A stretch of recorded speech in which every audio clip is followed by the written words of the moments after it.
Good morning students. आज हम auditing का सेकंड चैप्टर स्टार्ट करने जा रहे हैं जिसका नाम है objects, importance and limitations of auditing. तो सबसे पहले हम बात करते हैं कि ऑडिटिंग क्यों की जाती है, क्या पर्पस होता है, क्या ऑब्जेक्टिव्स है जिसके लिए ऑडिटर को बुलाया जाता है, ऑडिटिंग की जाती है।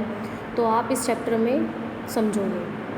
कहते हैं कि मेन ऑब्जेक्टिव जो ऑडिट करने का होता है वो ये है कि बुक्स ऑफ अकाउंट को आपको एग्जामाइन करना होता है ताकि उसकी कंप्लीटनेस, करेक्टनेस और फेयरनेस को चेक किया जा सके। ऑडिटर इस पोजीशन में होता है कि उसको ये वेरीफाई करना है, अगर किसी कंपनी की जाके ऑडिट कर रहा है कि जो प्रॉफिट एंड लॉस अकाउंट है वो सही से उसका शो हो रहा है या नहीं हो रहा, जो बैलेंस शीट है वो करेक्ट तरीके से आपकी financial position of the business बता रही है नहीं। By saying that the account should be correct and fair, we mean that there should be no frauds and error। कि अगर ऑडिटर ये बता देता है कि इस बुक्स ऑफ अकाउंट में किसी भी तरह की कोई मिस्टेक्स नहीं है, इसका मतलब कोई भी फ्रॉड्स और एरर नहीं है। अल्टीमेटली इस चैप्टर में ऑडिटर का क्या काम है कि कितनी भी एरर्स और फ्रॉड्स हैं उनको डिटेक्ट किया जाए, ये उसका सब्सिडरी ऑब्जेक्टिव्स है। ठीक है, इन डेप्थ एग्जामिनेशन में ये इसका सब्सिडरी ऑब्जेक्टिव्स है कि यहाँ पर एरर्स को और फ्रॉड्स को रेक्टिफाई करना है। रेक्टिफाई करने का मतलब ये है कि अब किसी भी तरह की कोई भी मिस्टेक्स जो है आपके बुक्स ऑफ अकाउंट्स में नहीं है। आपकी जो प्रॉफिट एंड लॉस अकाउंट है वो सही तरह से प्रॉफिट जो है लॉस बता रहा है, और जो बैलेंस शीट है वो करेक्ट तरीके से फाइनेंशियल पोजीशन बता रही है। वॉल्टर डब्ल्यू बिग का क्या कहना है कि the main objective of an audit is to verify the books of account prepared by the client and his employees even through defection of frauds and error is also an objective of auditing. कि client और employees तो आपकी books of accounts को maintain कर देते हैं, लेकिन उसकी करेक्टनेस, फेयरनेस, एक्यूरेसी को चेक करने का काम एक ऑडिटर को ही होता है। ये उसका सब्सिडरी ऑब्जेक्टिव है। देखिए यहाँ पर एक चार्ट बना हुआ है ऑब्जेक्टिव्स ऑफ ऑडिटिंग का। मेन ऑब्जेक्ट क्या होता है? करेक्टनेस, फेयरनेस और ट्रूथफुलनेस को चेक करना। सेकंड हम करेंगे सब्सिडरी ऑब्जेक्टिव्स क्या है। पहला पॉइंट है detection error, detection of frauds. Third है prevention of frauds and error.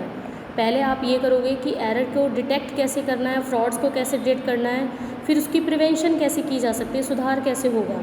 Other object में maintaining moral pressure on the employees. Second point है satisfying government official.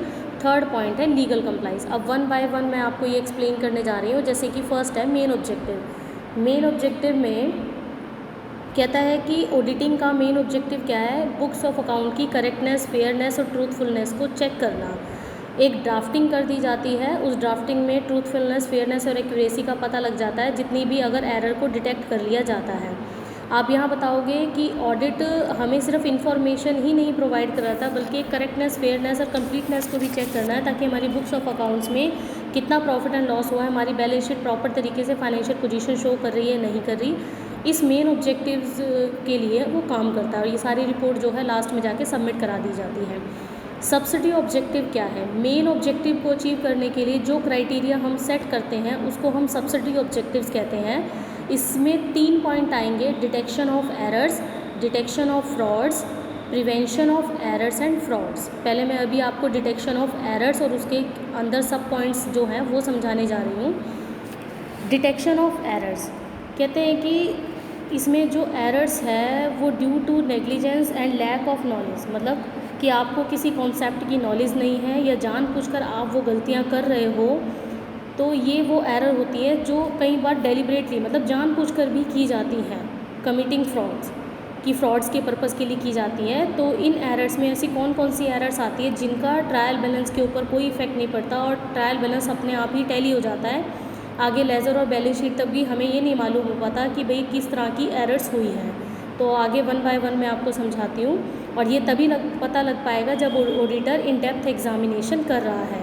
First point देखो, इसमें आता है error of omission. Error of omission का मतलब होता है भूल संबंधी अशुद्धियाँ। एरर ऑफ ओमिशन मतलब एक ऐसी ट्रांजैक्शन जो कम्प्लीटली या पार्शली आप करना ही भूल गए हो, यानी कि ट्रांजैक्शंस आपको दी लेकिन आपने प्राइमरी बुक्स ऑफ अकाउंट यानी कि जर्नल में एंट्री करना ही भूल गए। अब जब जर्नल में एंट्री नहीं करी तो आगे लेज़र पर उसका इफेक्ट नहीं पड़ेगा, लेज़र पर नहीं पड़ेगा तो आगे ट्रायल बैलेंस पर नहीं, इनकी ट्रायल बैलेंस अपने आप ही टैली हो जाएगा। इस टाइप की जो एरर्स होती हैं मतलब एंट्रीज यानी कि प्राइमरी बुक्स ऑफ अकाउंट में एंट्री करते ही शुरू हो जाती है, क्योंकि वहाँ पर भूल संबंधी का मतलब है आप करना ही भूल गए हो एंट्री। जब करना ही भूल गए हो तो इस तरह की एरर जो है एरर ऑफ ओमिशन कहलाती है। Like for example, we purchase goods worth 300 from Ramesh, कि हमने रमेश से 300 रुपये का माल परचेज़ किया है और उसको अपनी प्राइमरी बुक्स ऑफ अकाउंट में मेंशन नहीं किया तो उसका अफेक्ट क्या होगा कि ट्रायल बैलेंस अपने आप ही टैली हो जाएगा, उस 300 रुपीज़ का कोई भी इफेक्ट नहीं पड़ेगा। तो इसमें जैसे दो तरह की एरर ऑफ ओमिशन होती है, एक होती है कंप्लीट ओमिशन, कि कम्प्लीटली आप करना ही भूल गए, आपने एंट्री ही नहीं पास करी है, तो यहाँ पर थोड़ा ऑडिटर को डिफ़िकल्टी ये अराइज होती है कि उसको एरर को डिटेक्ट करना बहुत ज़्यादा एक कंपटीशन वाला काम हो जाता है, उसके लिए एक टफ टास्क हो जाती है उसके लिए। पार्शियल ओमिशन होती है, पार्शियल का मतलब है कि आपने एक जगह तो एंट्री कर दी है, दूसरी जगह आपने करी नहीं है, तो ये आपकी पार्शियल एरर होती हैं। Error of partial omissions are easier to locate as the two sides of the trial balance do not tally in such a case. Partial omission में क्या होता है कि ट्रायल बैलेंस के दोनों साइड आपस में मैच नहीं करते, लेकिन इन कंप्लीट ओमिशन में होता है कि आपके ट्रायल बैलेंस आपस में मैच करते हैं। In order to detect error of omission, it is necessary to have a good system of internal check and also in-depth examination by the auditor. In complete और पार्शियल ओमिशन को check करने के लिए एक auditor जो है in depth examination करेगा, तभी उसे पता लग पाएगा कि किस तरह की एरर है। सेकंड पॉइंट आता है error of commission. Error of commission में इनकी लिखने में त्रुटियाँ, लिखे यानी कि रिकॉर्ड करने में गलती होगी, एंट्रीज गलत कर दी, पोस्टिंग गलत कर दी, टैली गलत कर दिया, इस तरह से कहते हैं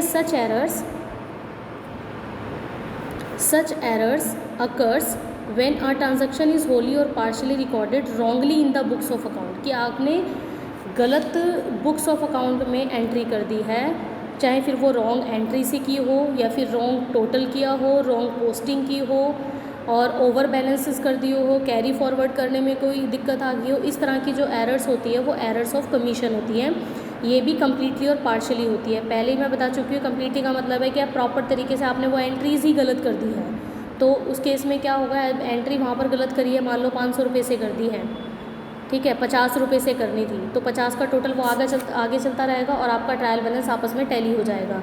लेकिन partial errors are usually thrown up by the trial balance. Partial error का ट्रायल बैलेंस में पता लग जाता है। सपोज कीजिए कि if we purchase goods worth 5400 and make an entry of 4500, कि आपने गुड्स खरीदी 5400 की और एंट्री कर दी 4500 की, तब आपका बैलेंस जो है आपस में अपने आप ही मैच कर देगा, क्योंकि ट्रायल बैलेंस की दोनों साइड्स आपस में मैच हो जाएंगी। Hence it requires a great deal of caution. अगर आप चाहते हो कि इस एरर का पता लगे तो ऑडिटर को बहुत अलर्टनेस की, बहुत इंटेलिजेंसी की ज़रूरत है, कि डीपली एनालाइज करने की ज़रूरत है, तभी इन एरर्स को डिटेक्ट कर पाएंगे, अदरवाइज़ नहीं। पहले आपका था एरर ऑफ ओमिशन, भूल संबंधी अशुद्धि, यानी कि करना ही भूल गए, आपने एंट्री ही नहीं करी स्टार्टिंग में। एरर ऑफ कमीशन का मतलब है रॉन्ग अकाउंट में आपने ट्रांसफ़र कर दिया, रॉन्ग बुक्स ऑफ अकाउंट्स में रॉन्ग एंट्री कर दी, रॉन्ग टोटलिंग कर दी, रॉन्ग पोस्टिंग कर दी, इस तरह की एरर का भी हमें नहीं पता लग पाता है। थर्ड आता है कंपनसेटरी एरर। कंपनसेटरी यानी कि क्षतिपूरक अशुद्धियाँ होती है जो एक दूसरे के इफेक्ट को ख़त्म कर देती है। When 2 or more then 2 such errors usually occurs at a time। अगर दो एंट्रीज आपने एक साथ कर दी है तो इस एरर का पता लग पाएगा और ये दोनों एक दूसरे को कंपनसेट कर देगी, तो इन एरर्स का भी ट्रायल बैलेंस पर कोई इफेक्ट नहीं पड़ता है। Such error may be different in nature but they are always in the same in amount. For example, if Mohan account is debited with 20 instead of 200। अब मोहन के अकाउंट में 200 की जगह 20 रुपये डाल दिए और विनोद के अकाउंट में 20 रुपये की जगह 200 रुपये डाल दिए, यानी कि 180 का मार्जिन रहा। तो इस 180 के मार्जिन का मतलब ये कि आपने रॉन्ग अकाउंट से जो कर दी है वो कंपनसेटरी एरर है और इस एरर का भी आपको डिटेक्शन नहीं कर पाएगी, इससे भी ट्रायल बैलेंस आपका टैली हो जाएगा। Error of principle. Error of principle का मतलब सैद्धांतिक अशुद्धियाँ, प्रिंसिपल बेस्ड। इस तरह की एरर का मतलब ये है कि एक अकाउंटेंट को डबल एंट्री सिस्टम या आपके जो स्टैंडर्ड अकाउंटिंग प्रिंसिपल है उनकी नॉलेज ही नहीं है। इनकम एक्सपेंडिचर को इनकम आपके कैपिटल और रेवेन्यू में डिफरेंस करना उसे नहीं आता। सपोज़ कीजिए आपने प्लांट एंड मशीनरी की रिपेयर करवाई है, तो आपने रिपेयर अकाउंट में डेबिट करने की बजाय प्लांट एंड मशीनरी में डेबिट कर दिया, तो इस तरह की जो एरर्स होगी वो एरर ऑफ प्रिंसिपल कहलाएंगी। जैसे इसमें लिखा भी हुआ है, for example, if 1000 spent on extension of building are debited to repair account, in the same manner 500 paid to the landlord. अब आपने रेंट दिया है 500 रुपये का, ठीक है, आपको रेंट अकाउंट को डेबिट करने के बजाय आपने लैंडलॉर्ड अकाउंट को डेबिट कर दिया। यहाँ पर कॉन्सेप्ट जब आपके क्लियर नहीं होते हैं तो उसके आपके एरर ऑफ प्रिंसिपल कहा जाता है, और ये इंटेंशनली ऐसे किया जाता है ताकि अकाउंट्स को ईजिली मैनिपुलेट किया जा सके।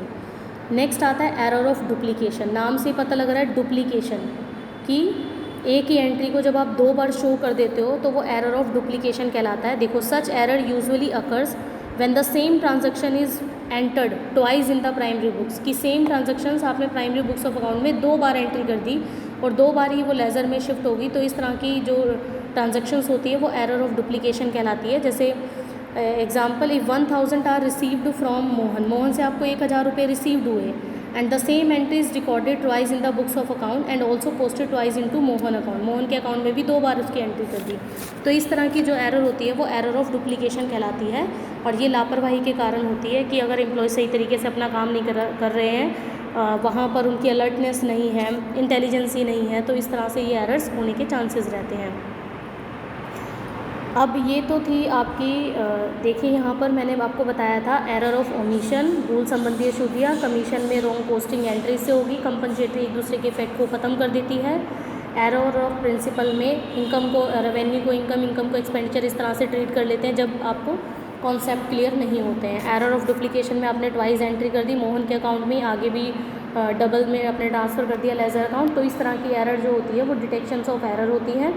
अब इन सारी एरर को प्रिवेंट कैसे किया जाए, कैसे पता लगेगा कि हाँ वाकई में मिस्टेक्स हुई हैं और उनको ईजिली फाइंड आउट किया जा सके, वो मैं आपको समझाने जा रही हूँ। देखिए यहाँ पर the above mention errors can be detected in the following way. Number 1, location of error. Location of error में कहते हैं कि detection of error when the total of the trial balance does not tally not the job of the auditor, कि trial balance के total को check करने का काम ऑडिटर का नहीं होता, उसका सिर्फ काम होता है बुक्स ऑफ अकाउंट की ट्रूथफुलनेस, फेयरनेस और एक्यूरेसी को चेक करना। ये सभी काम ट्रायल बैलेंस को टैली करने का काम जो है एक अकाउंटेंट का होता है। अगर अकाउंटेंट वहाँ पर कैपेबल नहीं है तब ये काम जो है टैली करने का ऑडिटर को दे दिया जाता है, ऑडिटर उसके लिए अलग से रेम्यूनरेशन रिसीव कर सकता है। तो कौन कौन से स्टेप्स हैं अगर आपका ट्रायल बैलेंस टैली नहीं हो रहा या हो जाता है फिर भी एरर आपकी डिटेक्ट नहीं हो रही, तो उसको कैसे फाइंड आउट किया जाएगा अगर ट्रायल बैलेंस आपका टैली नहीं होता। सबसे पहले checking the total of the trial balance. सबसे पहले एक ऑडिटर का ये काम है कि ट्रायल बैलेंस की दोनों साइड्स को चेक करें, डेबिट और क्रेडिट को। Second, finding the amount of difference. अगर ट्रायल बैलेंस फिर भी टैली नहीं करा तो दोनों के टोटल के डिफरेंस को चेक कर लो, उस डिफरेंस को ट्रांजैक्शंस में ढूंढ लो कि इतनी रुपीज़ की अमाउंट आपने की एंट्री की भी है या नहीं की। थर्ड आता है halving the amount of difference. इस पॉइंट को समझिए कि उस डिफरेंस के हाफ को अगर वो 9 से डिविजिबल हो जाता है, इसका मतलब आपने ट्रांसपोर्टेशन में गलती की है। 78 को 87 लिख दिया, 29 को 92 लिख दिया। इस तरह से देखिए, अगर 928 को अगर मैं 289 लिख देती हूँ तो उन दोनों के जो बीच का डिफरेंस है वो 639 रुपीज़ है। अगर इस 639 रुपीज़ को मैं 9 से डिवाइड करती हूँ तो ईज़िली डिवाइड हो जाता है, ये मेरे ख्याल से 71 आ जाएगा इसका मतलब ट्रांसपोर्टेशन में जो है गलती हो सकती है। थर्ड आता है चेकिंग ऑफ जर्नल। आपने हर एक ट्रांजैक्शन को पढ़ते रहना और step by step continuously frequently में आपने चेक करना है कि आपने हर एक ट्रांजैक्शंस की जर्नल एंट्री की भी है या नहीं, या कुछ करने से भूल गए हो। Checking of subsidiary books. जितनी भी एंट्रीज़ आपने जर्नल में ट्रांसफ़र की है उसकी सब्सिडरी बुक्स आपने ओपन की है, अमाउंट ठीक डाली है कि नहीं, एंट्री सही से की है या नहीं, purchase book, cell book, return book, सब सारी एंट्रीज़ आपने चेक करनी है। Checking of posting of subsidiary books. फिर आपने लेज़र फोलियो देखना है कि आपने ये पेज नंबर पर जितनी जर्नल एंट्री हुई थी वो पोस्टिंग कर दी है नहीं करनी है। LF से आपको पता लग जाएगा कि इस पेज पर जो ये एंट्री थी वो हुई है या नहीं। फिर नेक्स्ट पॉइंट आता है आपका checking the balances of laser, कि एक ऑडिटर को लेज़र के जो बैलेंसेस हैं उसको ट्रायल बैलेंस के बैलेंस से चेक करना चाहिए कि सारी एंट्रीज जो हुई है वो सही तरीके से हुई है या नहीं। मतलब कैरी फॉरवर्ड करने में कोई मिस्टेक तो नहीं है। मान लो 1,02,370 रुपये कुछ आता है, आपने ट्रांसफ़र कुछ और कर दिया है तो वहाँ भी मिस्टेक्स होनी शुरू हो जाएगी, क्योंकि जो बैलेंस कैरी फॉरवर्ड होगा वो नेक्स्ट ट्रांजैक्शन में एडअप होता रहेगा, तो ये चीज़ों का ध्यान रखना है। नेक्स्ट प्रिवेंशन में पॉइंट आता है checking of opening entries. Opening entries में होता है कि एसेट्स अकाउंट सारी डेबिट हो जाती है और लाइबिलिटीज़ अकाउंट सारी क्रेडिट हो जाती है। जो भी डिफरेंस होता है उनके बीच का, अगर डेबिट में है तो गुडविल के नाम से, अगर क्रेडिट में शो हो रहा है तो कैपिटल के नाम से ट्रांसफ़र हो जाता है। तो इन एंट्रीज़ को पास आउट करते हुए हमें बहुत ध्यान में रखना है। लास्ट पॉइंट आता है comparison with last year trial balance, कि आपने बहुत कोशिश करी, बहुत एफर्ट डाले, बहुत टफ टास्क था आपके लिए ये एरर को डिटेक्ट करना, फिर भी कुछ आपको क्लियर नहीं हो पा रहा कि क्यों ये सारी सभी एंट्रीज चेक कर ली, सभी लेज़र आपने चेक कर लिए। उसका मेन यही है कि आप लास्ट ईयर की ट्रायल बैलेंस को चेक करोगे, क्या ऐसे भी कोई डिफरेंस पहले आया था, अगर आया था तो उस अमाउंट को आपने वहाँ पर चेक करना है कि सेम अमाउंट का डिफरेंस 2 बार कैसे हो सकता है। उस एरर को, उस अमाउंट को अगर आप डिटेक्ट कर लोगे तो वो एरर आपकी फाइंड आउट हो जाएगी। कहते हैं it should be kept in mind that are tally trial balance, कि अगर ट्रायल बैलेंस टैली हो जाता है तो उसका मतलब ये नहीं है कि बुक्स ऑफ अकाउंट में किसी भी तरह की कोई कमी नहीं है। बुक्स जितने भी डिस्क्रिपेंसी है उनको डिटेक्ट करने का एक ही तरीका है कि ऑडिटर हमारी बुक्स ऑफ अकाउंट को इन डेप्थ एग्जामिनेशन करे, पूरी फेयरनेस के साथ, पूरी करेक्टनेस के साथ, पूरी ट्रूथफुलनेस के साथ, फुल अलर्टनेस के साथ हमारी जो कंपनीज़ के रिजल्ट्स हैं वो देकर जाए। Okay, thank you. अब मैं अपनी नेक्स्ट वीडियो में आपको डिटेक्शन ऑफ फ्रॉड सेंड करूँगी।